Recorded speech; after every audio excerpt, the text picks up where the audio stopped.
نماز کی پرواہ نہیں ہے لیکن تمنا حج بیت اللہ کرنے کی. جو ممکن ہے وہ ہمیں کرنا ہے کہ نہیں کرنا ہے؟ اور بتائیے کہ اگر حج بیت اللہ کرنے کی تمنا کرتا رہے اور نماز نہ پڑھے، حج بیت اللہ کرنے کی تمنا کرے تو اس کا حج قبول ہوگا نماز کے بغیر؟ کتنا بڑا مسئلہ ہے. ہماری زندگی کتنی عشوائی چل رہی ہے، وداؤٹ کوئی سسٹم، کوئی نظام چل رہی ہے. یہ عجیب و غریب مسئلہ ہے. تو دیکھیے جذبات ایک الگ چیز ہے. جذبات نہیں چاہیے، جذبہ خیر چاہیے، جذبہ نیکی چاہیے، ہے کہ نہیں؟ جذبہ خیر، جذبہ نیکی اگر ہوگا تو ہم چین سے چلیں گے کہ نہیں چلیں گے؟ کلمہ توحید، اور اس کے بعد نماز، اس کے بعد زکوٰۃ، اس کے بعد روزہ، اور حج بیت اللہ جب طاقت ہوگی تو فرض ہوتا. آدمی نماز کی پابندی نہ کرے، حج بیت اللہ کی بات کرے. آدمی زکوٰۃ نہ دے، حج بیت اللہ کی بات کرے. آدمی روزہ نہ رکھے، حج بیت اللہ کی بات کرے. میرے بھائیوں، یہ ترتیب مناسب نہیں ہے، اس لیے اسے ہمیں سمجھنے کی ضرورت ہے. اور اس طرح کی باتیں بہت ساری ہیں، خیر اس کا موقع نہیں. خیر یہ ہو گیا وہ ایک سوال جو پہلا سوال تھا حضرت جبریل امین علیہ الصلوۃ والسلام نے اللہ کے نبی علیہ الصلوۃ والسلام نے کیا. اس کے بعد کیا ہوا؟ جب اللہ کے نبی نے جواب دے دیا ہے نا، بتا دیا، پانچوں ارکان گنا دیے، تو جبریل امین علیہ الصلوۃ والسلام نے کیا کہا تھا؟ صدقتا، صحیح کہہ رہے ہیں آپ، سچا، آپ کا جواب صحیح ہے، آپ کی باتیں سچی ہیں. صحابہ کرام کہتے ہیں فعجبنا لہو یسأل ویصدق، بڑا تعجب ہوا کہ یہ سوال کرنے کے لیے اگر آیا ہے تو سوال کرنے والا تو اس لیے سوال کرتا ہے کہ اسے اس چیز کا علم نہیں ہوتا، اور اگر یہ سوال کرنے کے بعد اگر تصدیق کر رہا ہے اس کا مطلب اسے پیشگی علم ہے اسے. تو صحابہ کرام کہتے ہیں ہمیں اس کا تعجب تو اسے ہوا اس سے، لیکن بہرحال ہم تو اسی کوشش میں تھے، اسی لگن میں تھے، تمنا میں تھے کہ کوئی سائل آیا ہے، سوال کر رہا ہے، اور سوال کرے، نبی کریم صلی اللہ علیہ وسلم جواب دے تو ہم کو بہت کچھ سیکھنے کو مل رہا ہے. لیکن یہ نکتہ کہ سوال کرنے والا تصدیق تو نہیں کرتا، شکریہ ادا کر سکتا ہے، شکریہ ماشاءاللہ آپ نے بتا دیا، اللہ آپ کو جزائے خیر دے، لیکن یہ کہے کہ ماشاءاللہ آپ صحیح کہتے ہیں، آپ کا جواب صحیح ہے، تو تعجب کی بات ہے کہ نہیں تعجب کی بات ہے. لیکن معاملہ تو راز تو بعد میں کھلا کہ کون سوال کرنے والا ہے، کس سے سوال کیا جا رہا ہے، رب ذوالجلال کو مقصد کیا ہے، کا مقصود کیا ہے اس کے پیچھے. خیر یہ بات ہو گئی. اس کے بعد اللہ کے نبی علیہ الصلوۃ والسلام نے کہا صلی اللہ علیہ وسلم سے، جبریل امین علیہ الصلوۃ والسلام نے کیا کہا؟ اخبرنی عن الایمان فاخبرنی عن الایمان. اچھا ٹھیک ہے، آپ نے اسلام کے بارے میں بتا دیا، جواب دے دیا، اور آپ نے صحیح جواب دیا. اب بتائیے ایمان کے بارے میں، اب بتائیے عن الایمان، ایمان کے بارے میں بتائیے. اللہ کے نبی علیہ الصلوۃ والسلام نے کیا فرمایا؟ اب ایمان کے بارے میں، اس سے پہلے آپ نے کیا سنا؟ اسلام کے بارے میں، ہے کہ نہیں؟ تو آگے آئے گا احسان کے بارے میں. تو ہمارا اور آپ کا ذہن ادھر ادھر نہ جائے کہ اللہ کے نبی سے اسلام کے بارے میں پوچھا تو اسلام کی ڈیفینیشن بتانا چاہیے تھا، ایمان کے بارے میں پوچھا تو ایمان کی لغوی اصطلاحی تعریف بتانا چاہیے تھا، احسان پوچھا تو احسان کی لغوی تعریف بتانا چاہیے. نہیں، ہمارا ذہن ادھر نہیں جانا چاہیے. یہ سب معاملہ کس کا ہے؟ یہ سب معاملہ تو ہم لوگوں کا بھائی، ہم لوگوں کا مانا ہے کہ ہم لوگ عربی نہیں جانتے اس لیے ساری بات کرتے ہے کہ نہیں، یا کسی چیز کی حقیقت کیا ہے، کہاں سے وہ لفظ نکلا ہے، عربی زبان کا وہ لفظ، اور شریعت میں کیسے استعمال ہوا، جہاں اس کی ضرورت ہوتی وہاں بات کی جاتی ہے. لیکن یہ نبی کریم صلی اللہ علیہ وسلم کا جواب تھا، اور آپ کا جواب جوامع الکلم سے بھرا ہوا ہوتا تھا، جوامع الکلم. اب جب اللہ کے نبی نے آگے وہ 6 ارکان بتا دیے تو پھر آپ کو ڈیفینیشن کی ضرورت نہیں ہے، ڈیفینیشن آ گئی اس کے اندر. ایمان کیا ہے؟ ایمان کیا ہے؟ غور کرنے کی بات. اسلام میں تو آپ کو نہیں سمجھ میں آیا.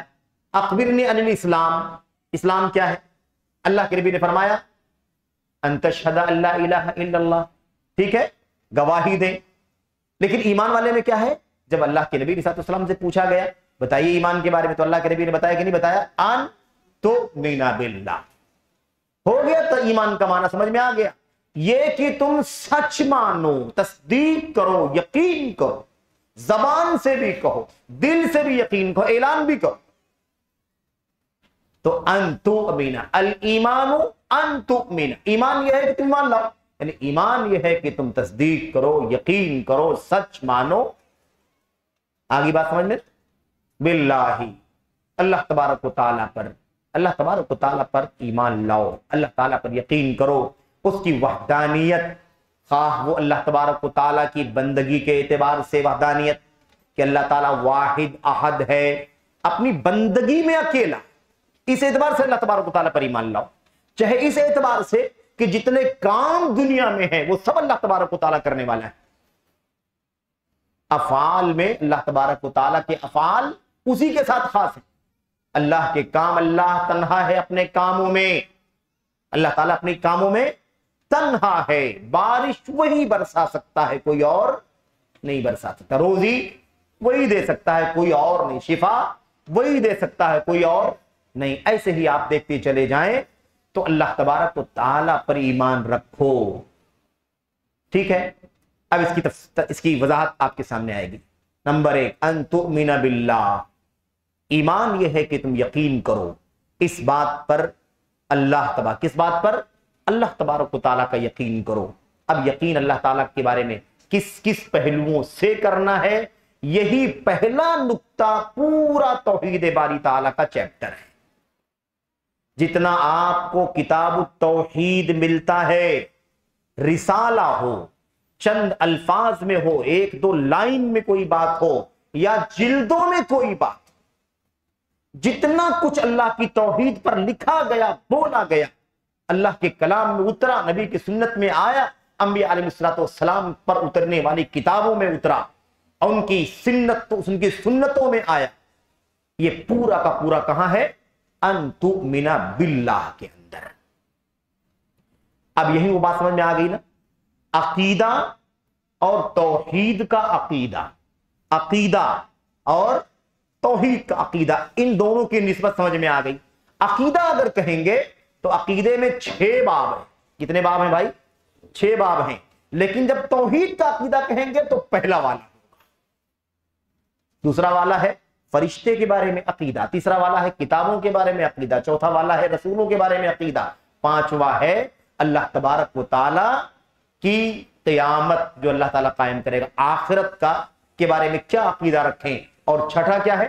تقدیر، تقدیر کے بارے میں کیا عقیدہ رکھیں۔ تو بات سمجھ میں آ گئی کہ نہیں؟ اگر کوئی کہے آپ سے عقیدے کا موضوع، تو عقیدے کا موضوع جب کہا جائے تو اس سے مراد اللہ کی توحید کے بارے میں عقیدہ، وحدانیت کا عقیدہ، اور بقیہ 6 عقیدے، یہ سب عقیدے کے اندر آ جائیں گے۔ اور جب کہا جائے توحید تو اس کے اندر عقیدے کی 6 ارکان میں سے پہلا رکن اس کے اندر آئے گا۔ تو عقیدے کے اندر توحید بھی شامل ہے۔ عقیدے کے اندر 6 ارکان ہیں، ایمان کے 6 ارکان، یعنی 6 پارٹس، 6 ستون، ان میں سے ایک اور پہلا والا کون سا ہے؟ وہ ہے توحید کا عقیدہ، یعنی اللہ کے بارے میں ایک ہونے کا عقیدہ۔ تو بہرحال ان تؤمن باللہ وملائکتہ وکتبہ ورسلہ وبالیوم الآخر وبالقدر خیرہ وشرہ۔ قدر نہیں ہے، کیا ہے یہ؟ قدر، انا کل شیء خلقناہ بقدر، ہم نے ہر چیز کو قدر سے، تقدیر سے پیدا کیا ہے۔ کبھی کوئی لوگ اردو میں کہتا ہے نا فلاں فلاں کی قدر نہیں کرتا ہے، تو قدر نہیں ہے، وہ کیا ہے؟ قدر نہیں کرتا ہے۔ انا انزلناہ فی لیلۃ القدر، قدر احترام، تکریم، تعظیم، یہ معنی ہے۔ اور قدر کہیں گے تو تقدیر پر چلا جائے گا۔ ما قدر اللہ حق قدرہ، قدر ہی نہیں، قدر ہی۔ ان لوگوں نے اللہ تبارک و تعالیٰ کی ویسے قدر نہ کی، ویسی تعظیم نہ کی، ویسا احترام نہ کیا، ویسی عظمت نہ بجا لائے جیسے اللہ تبارک و تعالیٰ کی قدر کرنے کا حق ہے۔ ٹھیک ہے، اچھا، تو بالقدر خیرہ وشرہ وحلوہ ومرہ، بعض روایتوں میں اچھی بری تقدیر پر اور کڑوی میٹھی تقدیر پر، وہی ہے، اسی کی تعبیر ہے، اسی کی تعبیر ہے۔ شرہ خیرہ وشرہ، جو خیر ہے وہی حلو ہے، میٹھا ہے، اور جو شر ہے، بری تقدیر ہے، وہی کیا ہے؟ وہی کڑوی ہے۔ اس اعتبار سے بہرحال یہ بات آپ سمجھ لیں۔ اچھا، اب آئیے ہم لوگ ذرا سا داخل ہوتے ہیں، جو وقت باقی بچا ہے اس میں تھوڑا سا اللہ تبارک و تعالیٰ پر ایمان کی بات سب سے پہلے کریں۔ اب ظاہر ہے کہ ایمان باللہ کا آپ نے شروع میں کہا کہ اللہ تعالیٰ کی وحدانیت کے بارے میں، اللہ تعالیٰ کے کلام میں، اللہ کے صحیفوں میں، رسولوں کی سیرت میں، ان کی حدیثوں میں، اور دنیا میں اللہ تبارک و تعالیٰ کی توحید پر لکھی جانے والی ساری کتابوں میں جو کچھ لکھا گیا وہ ان تؤمن باللہ اس کا حصہ ہے، اللہ پر ایمان لاؤ۔ اب اللہ تبارک و تعالیٰ پر ایمان لانے کے بارے میں ہم الحمدللہ بہت کچھ جانتے ہیں، لیکن پھر بھی ہمیں کچھ چیزوں کو بطور تذکیر، بطور یاد دہانی ہمیں دہرانا چاہیے، یاد کرنا چاہیے۔ بار بار ہم دنیا کی ہر چیز کو دہرانے کے لیے آمادہ ہوتے ہیں، لیکن سب سے زیادہ جو دہرانے سے اکتاتے ہیں ہم نہیں، مطلب عام طور پر مسلمانوں کی جو صورتحال ہے، بہت سارے مسلمانوں کی جو صورتحال ہے وہ معنی ہے، مقصد ہے میرے کہنے کا کہ اگر کسی چیز کو ریپیٹ کرنے سے اکتاہٹ محسوس ہوتی ہے تو وہ توحید۔ گانا کتنی بار سنتے ہیں بھائی؟ ایک گانے کو کتنی بار، ایک کامیڈی کو کتنی بار، ایک مشاعرے کی غزل کو کتنی بار؟ ارے بھائی لوگوں نے مکرر کا لفظ سیکھا ہی مشاعرے سے، ہے کہ نہیں؟ لیکن توحید کا اگر 1 سے 2 مرتبہ خطبہ ہو جائے تو لوگ کہتے ہیں کیا توحید لگا رکھا ہے، کیا اللہ کی توحید کون توحید نہیں جانتا؟ توحید کے بارے میں کس کو علم نہیں ہے؟ ہم کہتے ہیں توحید کا علم 100 میں سے 99 لوگوں کو نہیں ہو سکتا ہے، ایسا بھی آپ مانیں۔ ہمارے یہاں بھی کمیاں ہیں، کمزوریاں ہیں، ہے کہ نہیں ہے؟ کوئی دعویٰ کر سکتا ہے کہ ہمیں توحید سیکھنے کی ضرورت نہیں ہے؟ کوئی دعویٰ نہیں کر سکتا، اور اگر یہ دعویٰ کوئی کر سکتا تو اللہ کے نبی محمد الرسول اللہ صلی اللہ علیہ وسلم ان صحابہ کی ایمان لانے کے بعد کبھی توحید کا پیغام نہ سناتے۔ لیکن یا ایھا الذین آمنوا آمنوا، ایمان والو ایمان لاؤ، ہے کمیاں اس کا ازالہ کرو، مضبوط کرو، پختہ کرو، خلل ہو جاتا ہے۔ میرے بھائیوں، عمل میں آنے کے بعد توحید کا امتحان ہوتا ہے۔ توحید کا امتحان کہاں ہوتا ہے؟ عمل میں۔ کبھی انسان کی زندگی میں حادثے ہو جائیں تب ایمان کا، توحید کا امتحان ہوتا ہے۔ 2 سال پہلے، 2.5 سال پہلے کووڈ کا منظر سامنے لے آؤ، اللہ کی توحید کتنی مضبوط ہے، سب کا امتحان ہو جاتا ہے کہ نہیں ہو جاتا؟ ہاں، اس لیے ایسے سمجھو کہ اگر ہم جانتے بھی ہیں تو ہمیں عمل میں جانے کے ٹائم بہت کچھ کمی بیشی ہو جاتی ہے، بہت کچھ نہیں فالو کر پاتے، کہیں نہ کہیں کمزوری آ جاتی ہے، کہیں نہ کہیں تنازل کر لیتے ہیں، کہیں نہ کہیں اللہ تبارک و تعالیٰ پر ایمان کمزور پڑ جاتا ہے۔ اس لیے ضروری ہے دہرانا کیا ہے؟ ضروری ہے۔ اللہ کے نبی علیہ الصلوۃ والسلام نے فرمایا، اور اچھی طرح سے اس بات کو سن لو، تفصیلات اب انشاءاللہ اگلے درس میں کریں گے، بس یہ خالی تمہید کی بات تھی، آئندہ جب درس ہوگا تو ہم بالکل شروع کریں گے اللہ کی توحید کے حوالے سے چند باتیں، اور پھر اس کے بعد اگلے ارکان پر۔ ایمان اور توحید کا بار بار اعادہ کرنا ضروری ہے، بار بار اعادہ۔ قرآن کریم کی آیتوں کو ہم پڑھتے ہیں، تلاوت کرتے ہیں، اللہ کے نبی علیہ الصلوۃ والسلام نے اپنی زبان سے فرمایا، ساتھیوں، امت کے لوگوں، قرآن کریم کی تلاوت کرتے ہو نا، اس کا 1/3 حصہ تو صرف توحید ہی کے بارے میں۔ 1/3 حصہ کس کے بارے میں؟ توحید کے بارے میں۔ 1/3 سورۃ الاخلاص کے بارے میں کیا فرمایا؟ انھا تعدل ثلث القرآن، یہ 1/3 قرآن کی مثل ہے، اس کے برابر، یعنی 1/3 حصہ قرآن کریم میں توحید پر مشتمل ہے، اور یہ سورت پوری سورت توحید ہی بیان کرتی ہے۔ اس کا مطلب 1/3 حصے کا خلاصہ یہ سورت 3 آیتوں میں کر دیتی ہے، 4 آیتوں میں۔ قل هو اللہ احد اللہ الصمد لم یلد ولم یولد ولم یکن لہ کفوا احد، 5 آیتیں، ٹھیک ہے؟ 5 آیتیں کہ 4 آیتیں؟ ہاں، پہلے میں نے 4 ہی کہا، بعد میں ہم نے 5 کہہ دیا۔ اللہ تبارک و تعالیٰ کی توحید قرآن کریم کا 1/3 حصہ ہے۔ انبیاء کی سیرت دیکھ لو، انبیاء نے توحید کی دعوت اپنی قوموں کو دی، کتنی بار دہرایا، کتنے دن دہرایا، کتنے مہینے دہرایا، کتنے سال دہرایا، کتنی صدیاں۔ اللہ اکبر، 1 بار 2 بار توحید کا موضوع آیا نہیں کہ اکتاہٹ شروع ہو جاتی۔ بولے نہیں یار اس مسجد میں جمعہ پڑھنے نہیں گیا اس لیے کہ خطیب نے صرف توحید کا مسئلہ چھیڑ رکھا ہے. شکر ادا کرو توحید کا مسئلہ چھیڑ رکھا ہے. نبی کریم صلی اللہ علیہ وسلم 13 سال تک توحید پر درس دیتے رہے, توحید ہی سمجھاتے رہے. اس لیے کہ اگر وہ برابر نہیں ہوا نا تو بعد والا کام کسی کھاتے میں نہیں آئے گا. بعد والا کام سب ہوا منصورا, دھول کے ذرات کی طرح, گرد و غبار کی طرح سے اڑ جائے گا. فلا نقیم لہ یوم القیامت وزنا, کوئی قیمت نہیں. شر البریہ, پہاڑ جیسی نیکیاں لے کر کے آ جاؤ, نمازوں کا پہاڑ, روزے کا پہاڑ, حج و زکات کا پہاڑ, صدقات خیرات نظر و نیاز قربانی کا پہاڑ کھڑا کر رکھا ہے, لیکن توحید خالص نہیں ہے, درست نہیں, اس میں خلل پایا جاتا ہے. اللہ تبارک و تعالی ان نیکیوں کا کیا کرے گا؟ نیکیوں کا کیا کرے گا؟ اللہ, اسے اللہ تبارک و تعالی ضائع کر دے گا, ہوا منصورا, ذرات کی طرح اسے اڑا دے گا, اس کی کوئی قیمت نہیں ہوگی. تو نیکیوں کی قبولیت کا دار و مدار وہی ہے. جڑ کے بغیر, فاؤنڈیشن کے بغیر کوئی نیکی محنت کرنے کا کوئی فائدہ نہیں ہے. لاکھ ہزاروں حاجیوں, لاکھوں حاجیوں کو اپنی جیب سے خرچ کرنے والے, کھلانے والے, پلانے والے, اور ان کی صحت تندرستی, ان کو دھوپ سے بچانے والے, چھاؤں کا انتظام کرنے والے, اسی توحید خالص کے بغیر مر گئے, ہمیشہ ہمیشہ کے لیے جہنمی ہو گئے.